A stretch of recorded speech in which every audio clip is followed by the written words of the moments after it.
સુરતની નવી civil hospital દાંતના દુખાવાની તકલીફથી પીડાતા દર્દીઓને સારવાર માટે 50 દિવસનું લાંબુ વેઇટિંગ આપવામાં આવી રહ્યું છે।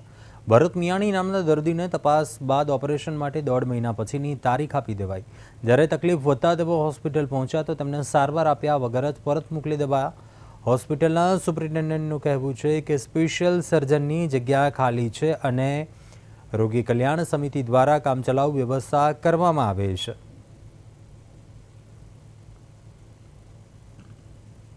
दक्षिण गुजरातनी सौथी मोटी खास करीने श्रमिक अने द्रविडी नारायणनी मोटी सेवा करनारी सिविल जे होस्पिटल है तेमां क्यांक ने क्यांक जे डॉक्टरोनी असतने कारणे दर्दीओने तकलीफ पड़ी रही है। परंतु हवे जे प्रकारे जोई शकीए छे कि मोटीमां मोटी जे तकलीफ है खास करीने डॉक्टरोनी असतने कारणे 50 दिवस जेटलुं जे वेटिंग है ते करवामां आवे छे अने खास करीने दांतना ऑपरेशन माटे दर्दीओने 50 दिवस पछीनी जे तारीख आपवामां आवी छे त्यारे અહીંથી આપણી પાસે જે ભરતભાઈ મિયાણી છે અને તેમણે સાથે સીધી વાત કરીશું। શું કહું છે ભરતભાઈ, શું કહેશો? સિવિલ હોસ્પિટલ એટલે સૌથી મોટું ખાસ કરીને ગરીબ અને દર્દી નારાયણની સેવા પૂરી પાડનારી આટલું મોટું વિશાળ હોસ્પિટલ અને ડૉક્ટરોની અસત।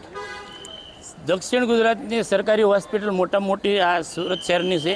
હું કતારગામ ઝોનમાંથી ગઈ 12 જૂને સિવિલ હોસ્પિટલમાં સારવાર માટે આવેલો, પરંતુ રિપોર્ટ કરાવ્યા પછી મને 24 જુલાઈની એપોઇન્ટમેન્ટની તારીખ આપેલી અને 24 તારીખની આપ્યા પછી 24 જૂનના દિવસે મને દાંતની તકલીફ થતાં ફરી વખત આવતા ડેન્ટલ વિભાગમાં કામના લોડના હિસાબે સારવાર નહીં થાય આવું જણાવી 24 જુલાઈએ આવશો એવું કહેતા સુપરિન્ટેન્ડન્ટ પાસે હું ફરિયાદ લઈને ગયો અને સુપરિન્ટેન્ડન્ટ બેને એવું કીધું કે ડેન્ટલ વિભાગમાંથી બોલાવો અને એ લોકોને બોલાવી અને જાણકારી લીધી તો એ બેનને પણ ત્યારે ખબર પડી કે ડેન્ટલ વિભાગમાં 50% જગ્યાઓ ખાલી છે।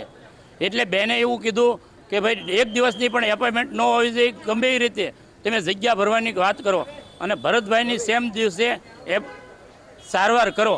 પરંતુ મેં બેનને રિક્વેસ્ટ કરી મારી કરતાં સામાન્ય દર્દીઓને સારવાર મળે એવી પરિસ્થિતિ કરો। બેન કે કરશું અને આજે તમે સારવાર કરાવતા તો જાઓ। તો બેનના હુકમ હોવા છતાં ડેન્ટલ વિભાગમાં 7 દિવસની મને એપોઇન્ટમેન્ટ આપવામાં આવી। તેથી કંટાળીને મેં મુખ્યમંત્રી, ઉપમુખ્યમંત્રી, આરોગ્ય મંત્રી અને સુરત કલેક્ટરને ફરિયાદ કરી છે અને કાલે અહીંયા સુરત ડીન સાહેબને મળતા ડીન સાહેબ સુપરસીમ હોય એવી વાત કરે છે અને એ કહે છે કે મારું કામ માંગણાપત્ર ભરવું અને ગાંધીનગર મોકલવું અને અહીંયા કોઈ આવે તો ઇન્ટરવ્યૂ લેવું। એ કાલે પાછા મળવાયા હતા મને, તો મને કીધું કે મેડમ બુધવારની અપોઇન્ટમેન્ટ મળી છે। તો મેં કીધું આર યુ ઓકે? તો એમણે કીધું કે હા એમ ઓકે। એટલે પછી બુધવારની અપોઇન્ટમેન્ટ સ્પેશિયલ સર્જન દ્વારા, જે સિવિલમાં એપોઇન્ટેડ નથી પણ આપણે બહારથી રોગી કલ્યાણ સમિતિમાં એ સર્જનની અપોઇન્ટમેન્ટ કરી છે, કારણ કે સ્પેશિયલ સર્જરી માટે આપણને સ્પેશિયલ સર્જન જોઈએ જે બહારથી આવે છે। 1 મહિનામાં એ લોકો અઠવાડિયામાં 2 દિવસ આવે છે, જેને ખાલી સેવા માટે આવે છે અને મહિનાના આપણે એમને ખાલી 10,000 રૂપિયા આપીએ છીએ રોગી કલ્યાણ સમિતિમાં, તો પણ એ સર્જન આવે છે અને એ સર્જને બુધવારે આપણને અપોઇન્ટમેન્ટ આપી છે। એવો પણ આરોપ છે કે અઠવાડિયામાં 2 દિવસ ડૉક્ટર આપ નથી, રોગી કલ્યાણમાં જે બી રોગી કલ્યાણ સમિતિમાં જે બી સ્પેશિયલ સર્જન્સ કે સ્પેશિયલ ડૉક્ટર્સ કે સુપર સ્પેશિયાલિટી ડૉક્ટર લેતા હોઈએ છીએ આપણે, એ લોકોએ અઠવાડિયામાં 2 વખત જ આવવાનું હોય છે, એવું નથી કે રોજ આવવાનું હોય છે।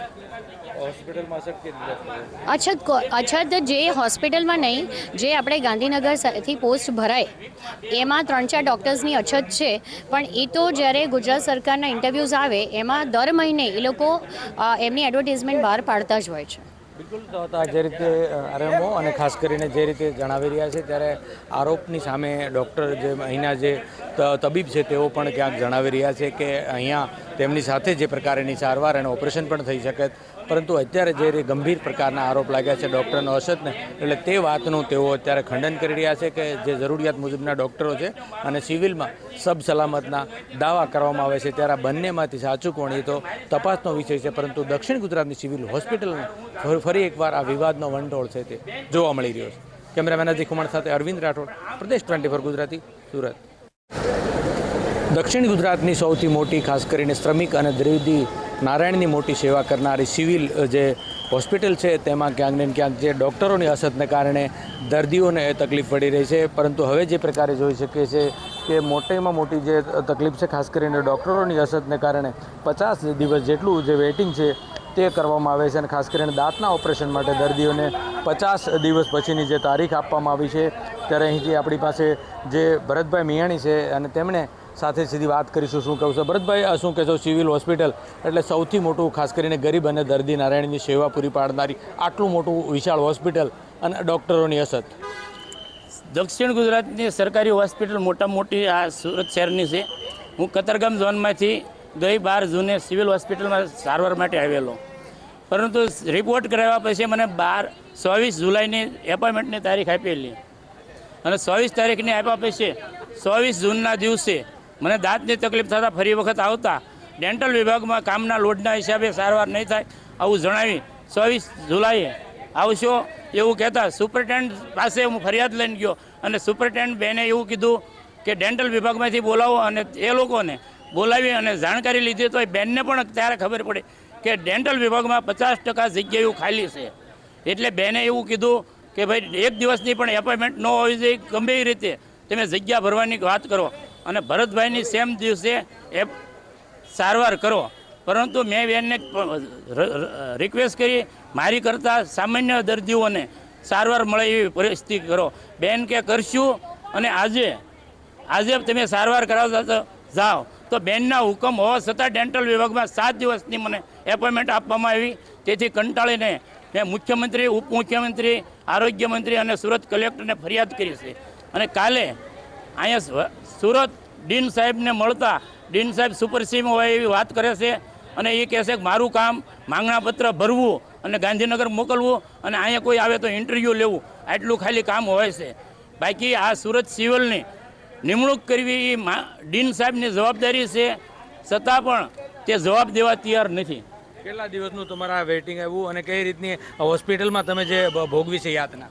12 તારીખે હું અહીંયા સારવાર માટે આવેલો, તમામ રિપોર્ટ 12 તારીખે થઈ ગયા હતા અને 12 તારીખે મને 24 જુલાઈની એપોઇન્ટમેન્ટ આપવામાં આવી.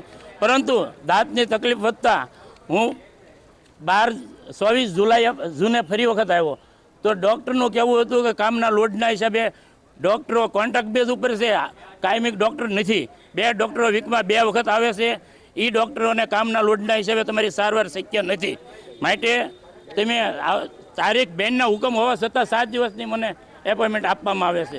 તેથી હું ઠાકીને ઘરે જઈને આ બધાને ફરિયાદ કરી છે. બિલકુલ, તો ચોક્કસથી જે રીતે જોઈ શકીએ તે મુજબના દ્રશ્યો અને ખાસ કરીને જ્યારે હોસ્પિટલમાં જે રીતની બેદરકારીને ખાસ કરીને શું કહેશો, જે રીતે હોસ્પિટલમાં ડૉક્ટરોની અછતને લઈને આરોપ લાગે નથી.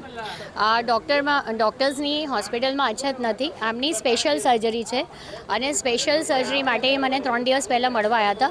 મેં એમને 45 મિનિટનો સમય આપ્યો અને પછી મેં ડેન્ટલના હેડ ઓફ ડિપાર્ટમેન્ટને મારી કેબિનમાં બોલાયા, જે ડૉક્ટર ગુણવંત પરમાર સાહેબ છે.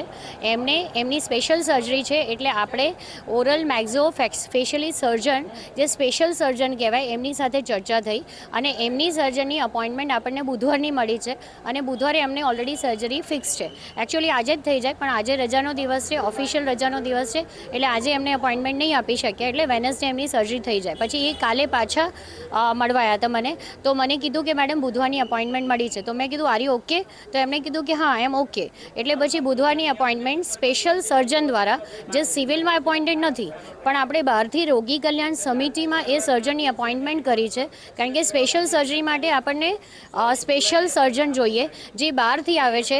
1 મહિનામાં એ લોકો અઠવાડિયામાં 2 દિવસ આવે છે, જેને ખાલી સેવા માટે આવે છે અને મહિનાના આપણે એમને ખાલી 10,000 રૂપિયા આપીએ છીએ રોગી કલ્યાણ સમિતિમાં. તો પણ એ સર્જન આવે છે અને એ સર્જને બુધવારે આપણને અપોઇન્ટમેન્ટ આપી છે. એવો પણ આરોપ છે કે અઠવાડિયામાં 2 દિવસ ડૉક્ટર આપ નથી, રોગી કલ્યાણમાં જે બી રોગી કલ્યાણ સમિતિમાં જે બી સ્પેશિયલ સર્જન્સ કે સ્પેશિયલ ડૉક્ટર્સ કે સુપર સ્પેશિયલી ડૉક્ટર લેતા હોઈએ છીએ આપણે, એ લોકોએ અઠવાડિયામાં 2 વખત જ આવવાનું હોય છે. એવું નથી કે રોજ આવવાનું હોય છે. અછત જે હોસ્પિટલમાં નહીં, જે આપણે ગાંધીનગરથી પોસ્ટ ભરાય એમાં 3-4 ડૉક્ટર્સની અછત છે.